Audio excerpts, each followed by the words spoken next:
जय हिंद। मेरे चैनल स्वर्ण आभा में आपका स्वागत है।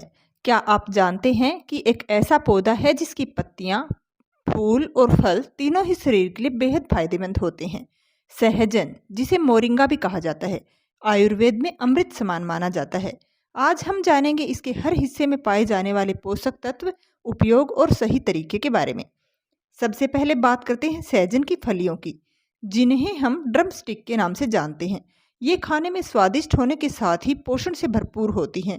इनमें फाइबर अच्छी मात्रा में पाया जाता है, जो पाचन को बेहतर बनाता है। साथ ही इसमें विटामिन सी होता है, जो शरीर की रोग प्रतिरोधक क्षमता को बढ़ाने में मदद करता है। पोटेशियम और मैग्नीशियम जैसे खनिज दिल और मांसपेशियों के लिए जरूरी होते हैं। इसके अलावा इनमें थोड़ी मात्रा में प्रोटीन और कैल्शियम भी पाया जाता है। इनका उपयोग दाल, सब्जी और खास तौर पर सांभर में किया जाता है, जिससे इसका स्वाद और पोषण दोनों बढ़ जाते हैं। तो इस तरह से vitamin C, calcium, phosphorus, fibre, potassium जैसे पोषक तत्व इनके फलियों में पाए जाते हैं, जो शारीरिक स्वास्थ्य के लिए बेहद महत्वपूर्ण माने जाते हैं। अब बात करते हैं सहजन के पत्तों की, जो पोषण का सबसे बड़ा स्रोत माने जाते हैं। इनमें प्रोटीन, आयरन और कैल्शियम भरपूर मात्रा में पाए जाते हैं। साथ ही इसमें विटामिन ए, सी और ई मौजूद होते हैं, जो शरीर के लिए बेहद जरूरी हैं। सहजन के पत्तों का उपयोग सब्जी, सूप या जूस के रूप में किया जा सकता है। अगर आप इसका चूर्ण बनाना चाहते हैं तो तरीका बहुत आसान है।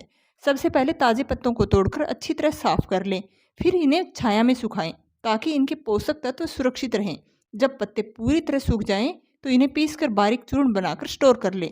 इस चूर्ण को आप रोजाना थोड़ी मात्रा में गुनगुने पानी या शहद के साथ ले सकते हैं। इसके अलावा सूप और सब्जियों में भी इसका इस्तेमाल किया जा सकता है। बहुत सारे अन्य गुणों के साथ साथ सहजन के पत्तों के चूर्ण को जोड़ों के दर्द में बहुत ज़्यादा लाभकारी माना गया है। एक तरह से यह कह सकते हैं कि इसको विटामिन, आयरन और प्रोटीन का पावर हाउस माना जाता है। लेकिन फिर भी किसी औषधि के रूप में उपयोग करने से पहले किसी जानकार या विशेषज्ञ की सलाह लेना जरूरी होता है। अब बात करते हैं सहजन के फूलों की, जो कम जाने जाते हैं लेकिन बहुत फायदेमंद होते हैं। इनमें अमीनो एसिड पाए जाते हैं, जो शरीर की कोशिकाओं के निर्माण में मदद करते हैं। साथ ही कैल्शियम और पोटेशियम भी मौजूद होते हैं। फूलों में एंटीऑक्सीडेंट्स होते हैं, जो शरीर को अंदर से स्वस्थ रखने में मदद करते हैं। इनका सेवन हल्की सब्जी या व्यंजन के रूप में किया जा सकता है। एक तरह से इसके फूलों में एनर्जी और ताकत बढ़ाने वाले पोषक तत्व प्रचुर मात्रा में मौजूद होते हैं। अब हम जानेंगे कि इस पौधे की जो फलियां, पत्ते और फूल होते हैं, उनका उपयोग कैसे करें और फिर उनमें क्या क्या सावधानी रखें। सहजन की फलियों को आप दाल, सब्जी या सांभर में इस्तेमाल कर सकते हैं। पत्तों को सूप, सब्जी या चूर्ण के रूप में लिया जा सकता है और फूलों का भी हल्का भोजन बनाकर सेवन किया जा सकता है।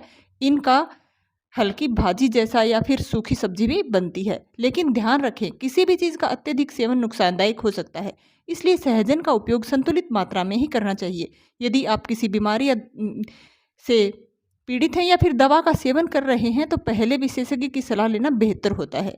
तो आपने देखा, सहजन का हर हिस्सा, फलियां, पत्ते और फूल पोषक तत्वों का खजाना है। इसीलिए इसे आयुर्वेद में अमृत समान कहा गया है।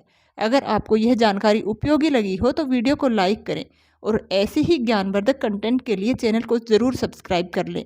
आपका धन्यवाद।